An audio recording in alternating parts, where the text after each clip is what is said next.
कहानी की शुरुआत एक छोटी लड़की मात्सुरी से होती है। क्योंकि उसकी माँ उसे अक्सर अकेला छोड़ देती थी, इसलिए उसे बहुत अकेलापन महसूस होता था।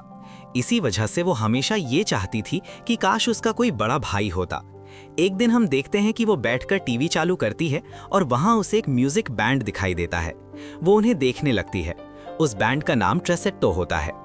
3 साल बाद मात्सुरी बड़ी हो जाती है और अब भी उसी बैंड की बहुत बड़ी फैन होती है। ये बैंड 3 भाइयों से मिलकर बना होता है। पहला है हारुका, दूसरा ईसा और तीसरा मसातो। फिर एक दिन स्कूल में उसकी माँ का फोन आता है। वो बताती है कि वो दोबारा शादी करने वाली है और मात्सुरी का सपना आखिरकार पूरा होने वाला है। अब उसे बड़े भाई मिलेंगे क्योंकि उसके नए सौतेले पिता के बेटे हैं। उसकी माँ उसे जल्दी घर आने को कहती है ताकि वो सबका स्वागत कर सके। मात्सुरी बहुत खुश हो जाती है और दौड़ते हुए घर पहुंचती है। लेकिन जैसे ही वो अंदर जाती है, वो हैरान रह जाती है। उसके नए सौतेले भाई और कोई नहीं बल्कि वही ट्रेसेट्टो बैंड के मेंबर होते हैं। 1 महीना बीत जाता है और हम देखते हैं कि मात्सुरी अब उनके घर में रहने लगी है और तीनों भाइयों के साथ रह रही है। वो उनके स्कूल में भी ट्रांसफर हो जाती है और आज उसका पहला दिन होता है।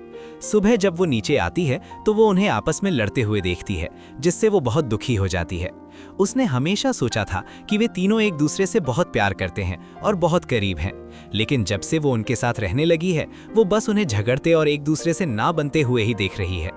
उनका मैनेजर उसे चेतावनी देता है कि वो सावधान रहे और किसी को भी ये पता ना चलने दे कि वो उनकी बहन है। मात्सुरी इस बात से सहमत हो जाती है। स्कूल के बाद जब वो घर लौटती है तो वो उन्हें फिर से लड़ते हुए पाती है, इसलिए वो अपने कमरे में चली जाती है। मैगजीन पलटते हुए उसे ऐसे आर्टिकल दिखते हैं जिनमें लिखा होता है कि तीनों भाई बहुत करीब हैं और एक दूसरे से बहुत प्यार करते हैं। ये देखकर मात्सुरी को और दुख होता है क्योंकि वो जानती है कि ये सब झूठ है। वो तय करती है कि वो उन्हें करीब लाने की कोशिश करेगी। वो चारों के लिए घर पर एक पार्टी रखने का फैसला करती है। वो मैगजीन में उनकी पसंदीदा चीज़ों के बारे में पढ़ती है और सब कुछ खुद तैयार करती है। उस रात जब वो सब कुछ तैयार कर रही होती है तो हारुका और मसातो केक को लेकर लड़ने लगते हैं। मात्सुरी उन्हें शांत कराने की कोशिश करती है और कहती है कि कोई बात नहीं है, उसे क्रीम पसंद है, लेकिन वे फिर भी लड़ते रहते हैं। ईसा बीच में आकर उन्हें रोकने की कोशिश करता है, सिर्फ मात्सुरी के लिए। मात्सुरी बहुत मेहनत से ये पार्टी तैयार करती है, लेकिन जब वे सब कुछ खराब कर देते हैं तो वो गुस्से और दुख से भर जाती है।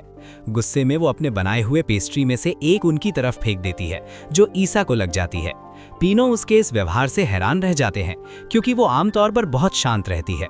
जब वे उसकी तरफ देखते हैं तो पाते हैं कि वो बेहोश हो रही है। तीनों भाई घबरा जाते हैं और जल्दी से उसे उठाकर उसके कमरे में ले जाते हैं। कुछ देर बाद उसे होश आता है और वे सब उससे माफ़ी मांगते हैं। वो भी ईसा से माफ़ी मांगती है कि उससे उसे चोट लग गई। फिर वे सब एक ही कमरे में साथ सोने का फैसला करते हैं। इसके बाद हम देखते हैं कि वे अपने आने वाले कॉन्सर्ट के लिए बहुत मेहनत से प्रैक्टिस कर रहे हैं और मात्सुरी पास में खड़ी होकर उन्हें देखती और सपोर्ट करती है। कुछ दिनों बाद आखिरकार कॉन्सर्ट का दिन आ जाता है। मात्सुरी उनके लिए खाना लाती है और उनका ड्रेसिंग रूम ढूंढती है। रास्ते में वो गलती से एक लड़के से टकरा जाती है। जल्दी से माफ़ी मांगती है और आगे बढ़ जाती है, लेकिन उसका आईडी कार्ड गिर जाता है। वो लड़का आईडी उठाता है और उसे पहचान लेता है। उसके चेहरे पर खुशी आ जाती है। मात्सुरी आखिरकार ड्रेसिंग रूम पहुंचती है और शो से पहले भाइयों को खाना और स्नैक्स देती है। तभी उसे पता चलता है कि ईसा वहां नहीं है। वे बताते हैं कि वो स्टेज पर जाने से पहले अकेले रहना पसंद करता है। मात्सुरी उसका पसंदीदा खाना लेकर उसे ढूंढने जाती है।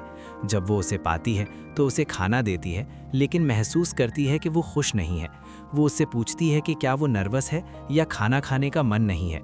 वो मना कर देता है। तब मात्सुरी कहती है कि उसे चिंता करने की ज़रूरत नहीं है। वो उस पर भरोसा करती है और जानती है कि वो हमेशा की तरह इस बार भी अच्छा करेगा। फिर ईसा उससे पूछता है कि क्या वो सबको ऐसे ही हौसला देती है। मात्सुरी ठीक से नहीं समझ पाती कि वो क्या कहना चाहता है। वो उसके पास आता है और पूछता है कि अगर वो उसे सच में प्यार करता हो, एक बहन की तरह नहीं बल्कि रोमांटिक तरीके से, तो वो क्या करेगी। मात्सुरी घबरा जाती है और समझ नहीं पाती कि क्या जवाब दे, इसलिए वो बस उसे शुभकामनाएं देती है और वहां से चली जाती है। इसके बाद कॉन्सर्ट शुरू होता है। जगह लोगों से भरी होती है और तीनों भाई स्टेज पर आते हैं। दर्शक जोर जोर से उनका नाम चिल्लाते हैं। मात्सुरी मुस्कुराते हुए उन्हें देखती है, लेकिन ईसा की बातें उसके दिमाग में गूंजती रहती हैं। वो खुद से कहती है कि जब उसने ये बातें कही थीं तो ऐसा लगा था जैसे उसका दिल रुक गया हो। अचानक लाइट्स बंद हो जाती हैं और तीनों भाई गाना रोक देते हैं। मात्सुरी को उनकी सारी मेहनत याद आती है और वो नहीं चाहती कि कॉन्सर्ट खराब हो। वो अपना फ़ोन निकालती है, फ्लैशलाइट ऑन करती है और ज़ोर से उन्हें गाते रहने को कहती है। दर्शक भी उसका साथ देते हैं और अपने अपने फ़ोन की लाइट्स ऑन कर लेते हैं। पूरा सीन बहुत खूबसूरत हो जाता है। भाई इस प्यार और सपोर्ट से भावुक हो जाते हैं। लाइट्स वापस आ जाती हैं और वे अपना परफॉर्मेंस पूरा करते हैं। उस रात ईसा मात्सुरी को धन्यवाद देता है और फिर उससे अपने प्यार का इजहार करता है। मात्सुरी हैरान रह जाती है और कुछ कह नहीं पाती। अगले दिन स्कूल के बाद वो अकेली खड़ी होकर उसी के बारे में सोच रही होती है। तभी हारुका आता है और उससे घर साथ चलने को कहता है। वो पूछती है कि उसे कैसे पता चला कि वो यहाँ है।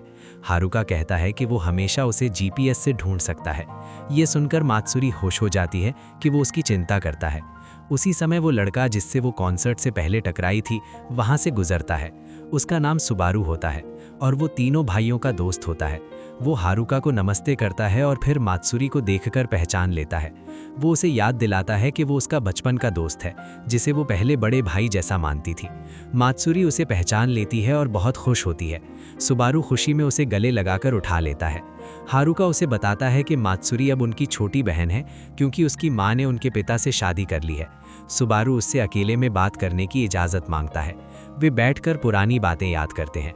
सुबारू बताता है कि वो भी उसी एजेंसी से एक आइडल के तौर पर डेब्यू करने वाला है जहां ट्रेसेटो है। मात्सुरी उसे शुभकामनाएं देती है। बाद में जब सब इकट्ठा होते हैं तो सुबारू याद करता है कि कैसे उसने बचपन में उससे कहा था कि वो एक राजकुमार बनेगा और उसकी रक्षा करेगा। हमें पता चलता है कि उसी वजह से वो आइडल बना। तभी वो ईसा को मात्सुरी का हाथ पकड़े देखता है और समझ जाता है कि उसे उससे प्यार है। वो तुरंत जाकर मात्सुरी के गाल पर किस करता है और ईसा से कहता है कि वो उसे छोड़ने वाला नहीं है। मात्सुरी बहुत शर्मिंदा हो जाती है और भाग जाती है। ईसा सुबारू को चुनौती भरी नज़र से देखता है, जैसे कह रहा हो कि मात्सुरी उसी की है। अगले दिन स्कूल के बाद सुबारू मात्सुरी का इंतजार करता है। वो भागने की कोशिश करती है लेकिन वो उसे पकड़ लेता है और उसका आईडी कार्ड लौटा देता है। वो जिद करता है कि वो उसे घर तक छोड़ेगा और कहता है कि वो हार नहीं मानेगा। वो उसका परफेक्ट प्रिंस बनना चाहता है। वो फिर से उसे गले लगाता है और मात्सुरी कुछ नहीं कह पाती क्योंकि वो सच में ईसा से प्यार करती है। अगले दिन मात्सुरी की ईसा के साथ पहली ऑफिशियल डेट होती है। वो उसे एक पुराने महल में ले जाता है और वे साथ घूमते हैं। बाद में वे पास के एक रेस्टोरेंट में खाना खाते हैं। तभी एक स्टाफ मेंबर ईसा से पूछता है कि क्या वो उस महल में हो रहे शो में प्रिंस का रोल निभाएगा क्योंकि असली एक्टर बीमार है। ईसा तब हाँ कहता है जब मात्सुरी प्रिंसेस बने। वे दोनों साथ परफॉर्म करते हैं। ईसा मास्क पहने होता है और दर्शक कहते हैं कि वे सच में राजकुमार और राजकुमारी जैसे लग रहे हैं। परफॉर्मेंस के दौरान मात्सुरी उससे अपने प्यार का इजहार कर देती है। अगली सुबह वो ये सोचकर घबरा जाती है कि उसने क्या कर दिया। शर्मिंदगी में वो स्कूल के लिए तैयार होती है। ईसा को देखकर वो जल्दी से नमस्ते करती है और चली जाती है। स्कूल में भी वो उससे बचती रहती है। ईसा उसके इस अजीब व्यवहार को नोटिस करता है और उससे बात करता है। वो अपने दिल की बात बताती है और ईसा उसे भरोसा दिलाता है कि उन्हें जल्दी करने की ज़रूरत नहीं है। वो उसे गले लगाती है और राहत महसूस करती है। इसके बाद कई उतार चढ़ाव आते हैं लेकिन आखिर में ईसा और मात्सुरी एक दूसरे का साथ चुनते हैं। ईसा वादा करता है कि वो अपने प्यार और करियर दोनों की रक्षा करेगा और पूरी मेहनत से बड़ा स्टार बनेगा। मात्सुरी बहुत खुश होती है और उसका हौसला बढ़ाती है। इतने सारे संघर्षों के बाद आखिरकार वे एक हो जाते हैं। प्यार की वजह से वे हर मुश्किल को पार कर लेते हैं। इसी के साथ ये सीरीज खत्म होती है। ऐसी और ड्रामा कहानियों के लिए सब्सक्राइब करें, बेल आइकॉन दबाएं और वीडियो को लाइक करना ना भूलें। देखने के लिए धन्यवाद।